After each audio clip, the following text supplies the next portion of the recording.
Mesdames et messieurs, fidèles internautes de TPC Plus TV, bienvenue à ce plateau spécial. Aujourd'hui, vous ne restez pas sans savoir, mesdames et messieurs, que l'actualité, c'est au Burkina Faso où le coup tonnerre a fini donc par retentir dans la nuit du dimanche au lundi 24 janvier. C'est donc la chute de Roch Christian Kaboré, le président qui était donc en exercice dans ce pays. Laurent Botuedo, bonjour.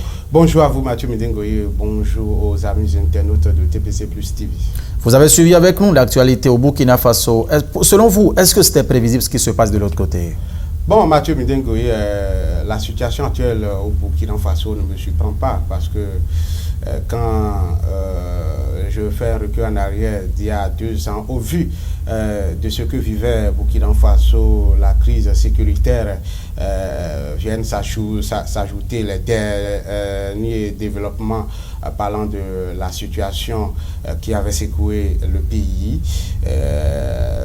sans oublier la posture actuelle de l'ancien président, parce qu'il faut le dire, il n'est plus le président, Roch Christian Kaboré n'est plus le président du Burkina Faso.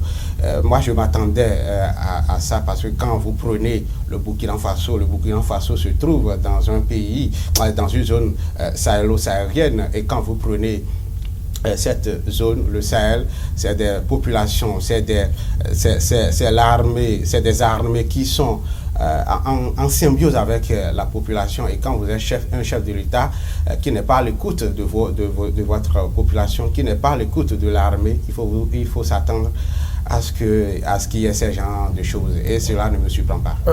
Laurent, et qu'est-ce qu'on reproche concrètement au président Roch Christian Kaboré? Mathieu Midengoye, il faut dire il faut rappeler aux amis internautes que le président Roch Christian Kaboré a été élu, j'allais dire, en 2015, après la transition, juste au lendemain de la chute de l'ancien président Blaise Compaoré. Après les élections démocratiques, il a été élu, et il a été réélu en décembre 2020. Il n'a pas encore fait 2 ans. Et qu'est-ce qu'on lui reproche? Il faut dire que son parti politique, le MPP, grâce à qui il a gagné les 2 élections, n'est pas d'accord avec lui par rapport à sa gestion, parce qu'on lui reproche dans les nominations des cadres, le président Roch Christian Kaboré ne reconnaît que ses amis, les membres de sa famille, les membres de la famille de son épouse. Au-delà de ça, il y a également les militaires, les forces de l'ordre qui demandent à avoir plus de moyens pour mener la lutte contre le terrorisme qui secoue le Burkina Faso. Et je vais vous rappeler que ce problème des djihadistes, des terroristes, ont fait partie beaucoup de présidents. Quand je pars du Nigeria, vous en souvenez que Goodluck Jonathan voulait avoir un second mandat, mais c'est à cause de son incapacité à combattre les djihadistes. Est-ce qu'il faut parler de son incapacité, oui, ou bien tout à fait, parce que s'il n'est pas arrivé à maîtriser, à avoir la maîtrise? Non, ils n'ayons pas peur des mots, Mathieu Midengoye, c'est son incapacité, parce que qu'est-ce que les Nigérians voulaient en ce moment? Les Nigérians voulaient que Goodluck Jonathan d'alors donne plus de moyens aux généraux pour que ces généraux aillent au front, ce qui n'a pas été le cas. C'est pourquoi l'autre a été préféré à sa place. Je veux parler de Bouhari, mais depuis qu'il est là, Bouhari fait ce qu'il peut.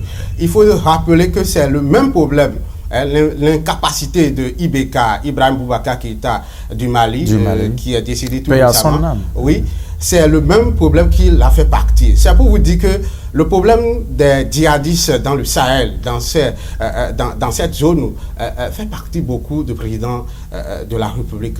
Donc c'est le même cas que Roch Christian Kaboré a vécu, donc son incapacité à faire face.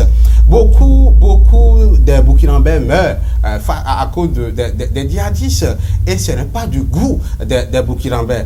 Et l'autre reproche, c'est que le Mali traverse une période où la CEDEAO lui a infligé des sanctions. Et tous les pays qui entourent le Mali ont fermé les frontières. Vous avez vu ce mouvement d'humeur de la jeunesse burkinabé le jeudi dernier. Bien sûr, le jeudi. Le jeudi dernier, la jeunesse burkinabé était sortie pour protester contre la fermeture des frontières burkinabé avec le Mali. Avec le Mali. Donc, c'était entre autres les raisons, je disais tantôt, la fermeture des frontières avec le Mali, le désaccord entre le président et son parti politique et son inefficacité à faire face au problème terroriste. Ce sont les raisons majeures qui l'ont fait partie. Et quand vous prenez la jeunesse burkinabé, vous n'êtes pas sans savoir, quand on refait un recul en arrière en 2015, vous avez vu, vous vous rappelez de ce qui s'est passé quand on ne chasse pas, n'importe qui ne chasse pas un Blaise Compaoré qui a fait près de 30 ans au pouvoir. Mais la jeunesse burkinabé, cette jeunesse est toujours présente, avait réussi à le faire partie. Et j'ai toujours en mémoire ce qui s'est passé. Et j'ai vu le jeudi dernier, quand je suivais les trucs, les regroupements, j'ai dit, ce n'est pas de bon signe pour Roch-Christian Kaboré. Et je pense que les faits nous donnent raison.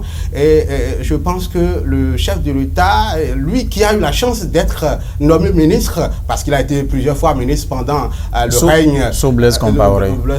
Je me demande comment il peut être naïf à ce point, comment il peut commettre ces gens d'erreurs, appartenir à une formation politique et n'est plus aimé par cette formation politique, n'est plus aimé par les membres de ce parti, les militants de ce parti. Les militants n'est plus aimé par la jeunesse. Je pense qu'il a cherché fort et il en a eu pour son compte. Je pense que peut-être de loin là où il est, parce qu'on apprend qu'il est gardé dans un camp dans la capitale. Et là où il pourra refaire. Est-ce qu'il y a une possibilité de refaire? Et encore, selon vous, non, de sa position actuelle? Non, je pense que la page de Roch-Christian Kaboré est désormais tournée.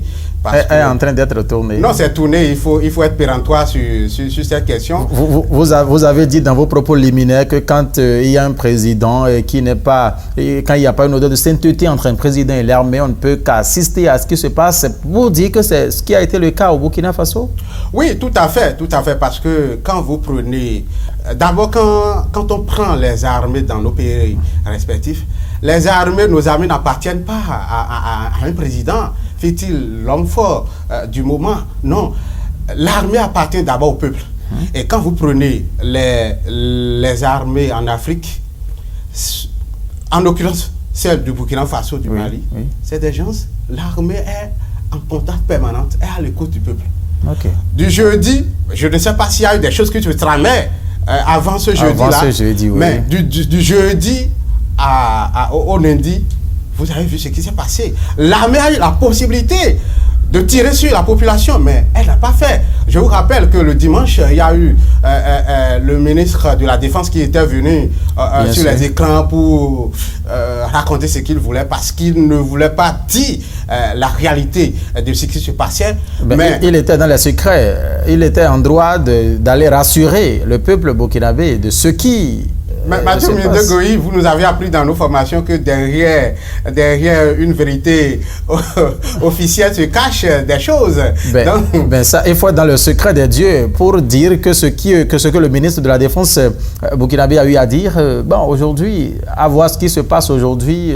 Voilà, les faits montrent que ce qu'il disait, que le président se trouve en lieu sûr, il se porte bien, il n'est pas nos frères burkinabés. En quelques mots, quelles leçons peut-on tirer, les pays africains peuvent tirer de ce qui s'est passé au Burkina Faso? Oui, Mathieu Médin-Goyi, je pense que... il faut rappeler que c'était déjà passé au Mali. Tout à fait, et je pense que tout ce qui se passe actuellement sur le continent africain, la CEDEAO, l'Union africaine en ont pour quelque chose. Oui, parce que c'est la sanction infligée à la CEDEAO, au Mali par la CEDEAO, qui a été l'élément déclencheur. Les jeunes ont commencé par vandaliser les trucs, à manifester. Pour demander juste la réouverture des frontières. Voilà, et l'armée a appuyé, cette jeunesse-là. Voilà les résultats. Beaucoup de leçons sont à tirer. Quand vous êtes chef de l'État... Quelques secondes rapidement, allez-y. C'est un chef de l'État, et un parti politique vous porte au pêchoir, vous devez tout à cette formation politique. Oubliez votre famille, oubliez vos amis proches. C'est ce que Christian Kaboul n'a pas pu faire. Et vous devez faire attention à vos entourages. Parce que ceux que vous nommez généraux, tout ça là, ils ont des ambitions. Ceux que vous nommez ministres, ils ont tous des ambitions.